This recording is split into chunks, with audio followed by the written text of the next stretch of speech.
स्थान आहे असं मला वाटत नाही. आम्ही या मताचे आहोत की जोपर्यंत पश्चिम बंगाल, तामिळनाडू, केरळ, आसामचे पूर्ण निकाल साधारण 2 किंवा 3 वाजेपर्यंत आपल्या हातामध्ये येतील, त्यानंतर याच्यावरती मत व्यक्त केलं पाहिजे. मला वाटतं ट्रेंड बदलेल. सध्या 149 जागांवर भाजप आघाडीवर दिसतंय. ठीक आहे, ट्रेंड काय नाही बदलणार. सुरुवातीचे जे कल आले ते पोस्टल मतदानाचे, आता हळूहळू मतदान मोजायला सुरुवात झालेली आहे आणि त्याच्यामुळे अजून आपल्याला भरपूर वेळ आहे नक्की निकाल काय लागतात ते पाहण्यासाठी. पण नक्कीच पश्चिम बंगालमध्ये यावेळेला भारतीय जनता पक्ष स्पर्धेमध्ये आहे, पण टक्कर देतो. पण SIRचा मुद्दा वारंवार SIR बघा, ममता बॅनर्जी ह्यांना शह देण्यासाठी निवडणूक आयोग आणि भारतीय जनता पक्ष, मोदी शहा यांनी जवळजवळ 90 लाख मतं मतदार यादीतून काढली.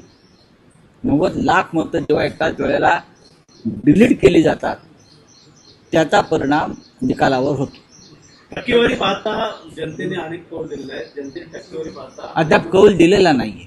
टक्केवारी चांगली झालेली आहे. हो, अद्याप कौल दिलेला नाहीये.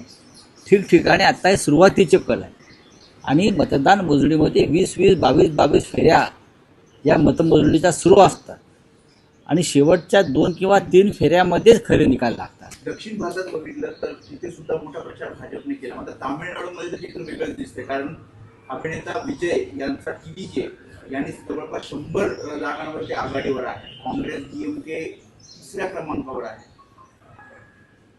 हे खरं आहे, मी आता पाहिलं, पण तिथे सुद्धा आपल्याला थांबावं लागेल. या क्षणी जे कल येत आहेत ते कल आहे. मी म्हटलं ना, 20-20, 22-22, 25-25 मतमोजणीच्या फेऱ्या चालतात आणि त्यानंतर निकाल लागतात. तुम्ही पहिल्या दुसऱ्या फेरीमध्येच निकाल नाही सांगू शकत. पंतप्रधान मोदी असेल, अमित शहा असेल, त्याच्यात तळ ठोकून होते पाहिल्यानंतर. नाही, ते त्यांना दुसरं काम काय आहे? निवडणुकीत तळ ठोकणं हेच त्यांचं काम आहे. देशामध्ये किंवा महाराष्ट्रामध्ये मुलींवर अत्याचार होत आहेत, भ्रष्टाचार होत आहेत, महागाई वाढली आहे, नोकऱ्या नाहीत. त्या संदर्भात ते तळ ठोकून कोणी काम करत नाही. पण निवडणुका एखाद्या राज्यामध्ये आल्या की संपूर्ण सरकार मोदी शहांचं हे तळ ठोकूनच बसतं. तसे ते बसले. दुसरं त्यांना काय वेगळं देशाच्या हिताचं, विकासाचं काय फार मोठं काम त्यांच्या दृष्टिक्षेपात आहे असं मला दिसत नाही. ममता बॅनर्जी ट्विट केलं होतं, रात्री 20 घालवणं, स्ट्रॉंग रूमच्या बाहेर पहारा द्या. हे काही करू शकतात. निवडणूक आयोग हा भारतीय जनता पक्षाचा मित्रपक्ष आहे आणि मित्रपक्ष चुनाव आयोग, मी निवडणूक आयोग असेल तर काही करू शकतात.